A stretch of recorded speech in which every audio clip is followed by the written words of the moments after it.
बताऊंगी आज आपको महाशिवरात्रि व्रत की 3 कहानियाँ। इसके पहले मैंने एक कहानी अपने चैनल पर अपलोड कर रखी है। अगर आप नहीं देखे हैं तो उस वीडियो को जा कर के ज़रूर देखिए। बात है करीब 300 साल पहले की, जब कर्नाटक के सुदूर दक्षिण क्षेत्र में अपनी बूढ़ी माँ के साथ एक योगी रहते थे। उनकी माँ काशी जाना चाहती थी, तभी वह विश्वनाथ जाकर शिव की गोद में प्राण त्याग सके। इसके अलावा उसने अपने जीवन में अपने बेटे से कभी कुछ नहीं मांगा था। उसने कहा, मुझे काशी ले चलो, मैं बूढ़ी हो रही हूँ, मैं वहीं जाके मरना चाहती हूँ। योगी ने अपनी बूढ़ी माँ के साथ दक्षिण कर्नाटक के जंगलों से होते हुए काशी के लिए एक लंबी यात्रा शुरू कर दी। वृद्ध महिला होने के कारण उनकी माँ का स्वास्थ्य बिगड़ गया, तो उन्होंने माँ को कंधे पर उठा लिया और जाहिर तौर पर कुछ समय पश्चात वह कमज़ोर महसूस करने लगा।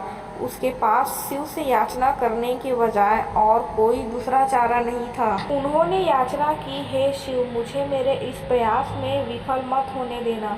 बस यही एक चीज़ है जो मेरी माँ ने मुझसे मांगा है। कृपया मुझे इसे पूरा करने दें। मैं इन्हें काशी ले जाना चाहता हूँ। हम वहाँ सिर्फ आप ही के लिए आ रहे हैं। कृपया मुझे ताकत दें। तब जैसे ही उन्होंने चलना शुरू किया तो पीछे से एक घंटी की आवाज़ सुनाई दी, जैसे कोई बैलगाड़ी आ रही हो। उन्हें धुंध से उबरती हुई एक बैलगाड़ी दिखाई दी, जिसे एक बैल खींच रहा था, जो थोड़ा अजीब था क्योंकि एक बैल वाली बैलगाड़ी छोटे रास्तों के लिए होती है। जब सफ़र लंबा और जंगली इलाके से होते हुए जाता है तो उसमें 2 बैलगाड़ी खींचते हैं, पर जब आप थके हो तो ऐसी बारीकियों को किसे परवाह। गाड़ी नज़दीक आई पर वे चालक को नहीं देख पाए क्योंकि चालक लबादे में था और बाहर धुंध भी थी। मेरी माँ बीमार है, क्या हम आपकी खाली गाड़ी में यात्रा कर सकते हैं? उन्होंने कहा। अंदर बैठे व्यक्ति ने सिर हिला के हाँ कहा। वे दोनों गाड़ी में बैठ गए और बैलगाड़ी आगे चलने लगी। कुछ समय बाद योगी का ध्यान इस ओर गया कि जंगली रास्ता होने के बावजूद भी बैलगाड़ी बहुत आसानी से आगे बढ़ रही थी। तब उन्होंने नीचे देखा और पाया कि पहिए घूम नहीं रहे हैं, वे रुके हुए थे, पर गाड़ी आगे बढ़ रही थी। तब उन्होंने बैल की तरफ देखा और पाया कि बैल बैठा हुआ था, पर बैलगाड़ी चल रही थी। उसने अपनी माँ की ओर देखा और कहा, अरे पागल, हम पहुँच गए हैं, अब कहीं और जाने की ज़रूरत नहीं है, यही वो जगह है, अब मुझे जाने दो। इतना कह के माँ ने शरीर छोड़ दिया। बैल और बैलगाड़ी चालक सब विलीन हो गए। योगी अपने गांव लौट आया। लोगों ने सोचा, यह इतनी जल्दी लौट आया है, वे अवश्य ही अपनी माँ को कहीं छोड़ के आया है, यह उसे काशी नहीं ले गया। उन्होंने उसे पूछा, तुम अपनी माँ को कहाँ छोड़ आए? उसने उत्तर दिया, हमें वहाँ जाना नहीं पड़ा, शिव खुद आए थे हमारे लिए। क्या बकवास है, उन्होंने कहा। योगी ने उत्तर दिया, मुझे फ़र्क नहीं पड़ता कि आप क्या सोचते हैं, वे आए थे हमारे लिए और यही सच है। मेरा जीवन ज्योतिर्मय हो गया, यह मैं अपने अंतर में जानता हूँ। अगर आप नहीं मानते तो यह आप जाने। तब उन्होंने पूछा, ठीक है, हमें कुछ ऐसा दिखाओ कि हम माने कि तुमने सच में शिव को देखा और वे सच में तुम्हारे लिए आए थे। योगी ने कहा, मैं नहीं जानता, मैंने उन्हें नहीं देखा, मुझे सिर्फ एक लबादा दिखा, वहाँ कोई चेहरा नहीं था, वहाँ कुछ नहीं था, वह खाली था। अचानक सबने देखा कि वह खुद वहाँ नहीं थे, सिर्फ उनके कपड़े ही दिखाई पड़ रहे थे। वे दक्षिण भारत के महान संत बने। जहाँ भी वह जाते, लोग उन्हें बिना चेहरे वाले योगी के रूप में लोग जानते थे। दूसरी कहानी है मल्ला, एक शिव भक्त और एक चोर की। सद्गुरु, मैं आपको एक ऐसे योगी के बारे में बता रहा हूँ जो उस जगह के काफ़ी करीब रहे जहाँ मेरा जन्म हुआ था।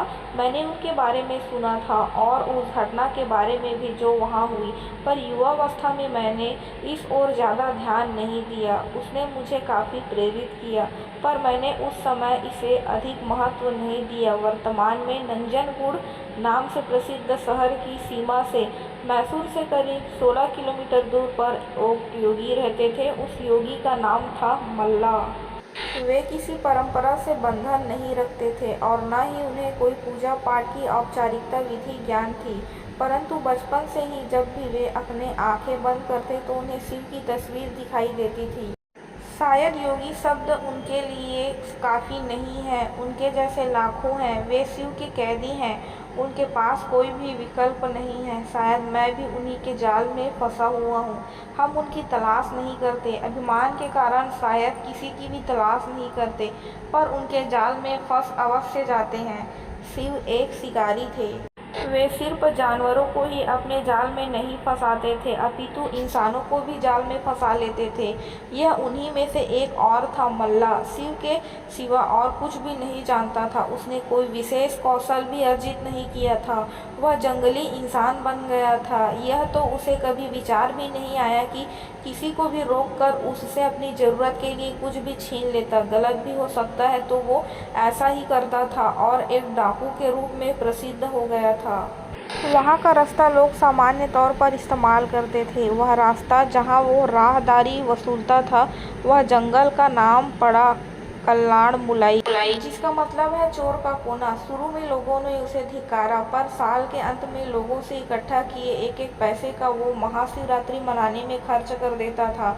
वह एक बड़ा भोज आयोजित करता। कुछ सालों बाद लोगों ने उसे एक महान योगी के रूप में पहचाना और स्वेच्छा से योगदान करने लगे, और जो ऐसा न करते उन्हें योगदान के लिए प्रोत्साहित करने का भी प्रचलन चल पड़ा।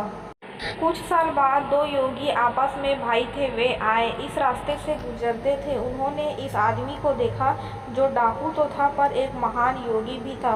उन्होंने कहा, तुम्हारा भक्ति भाव अद्भुत है, पर तुम्हारे तौर तरीकों से लोगों को कष्ट होता है। उसने कहा, मैं यह शिव के लिए करता हूँ, इसमें दिक्कत क्या है?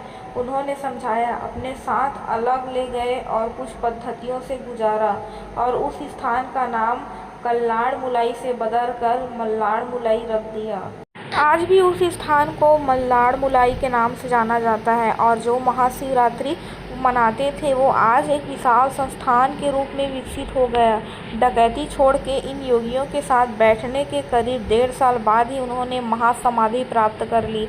मल्ला को इस प्रकार मुक्त करवाने के बाद दोनों योगियों ने भी उसी दिन अपने शरीर छोड़ दिया। कबिनी नदी के किनारे इन लोगों के लिए एक खूबसूरत तीर्थ स्थान निर्मित है, जिसे आज भी मल्लाड़ मुलाई के नाम से जाना जाता है। तो ये दो कथाएं जो असलियत में मानी जाती है, कर्नाटक में हैं। अगर आप वहां जाएंगे तो इन चीज़ों को जनश्रुतियों के द्वारा अवश्य सुनेंगे। वीडियो बहुत ज़्यादा लंबी ना हो, इसलिए मैं इस वीडियो में सिर्फ 2 कथाओं को अपलोड की हूँ। अगली कथा मैं कल सुबह डालूँगी। तो अगर आपको मेरी वीडियो और मेरी मेहनत अच्छी लगती है तो मुझे सब्सक्राइब ज़रूर करें, और अगर आप यहाँ तक देखे हैं तो ओम नमः शिवाय कमेंट्स बॉक्स में ज़रूर लिखें, और ये भी लिखें कि आप कहाँ से मेरा वीडियोज़ देखते हैं।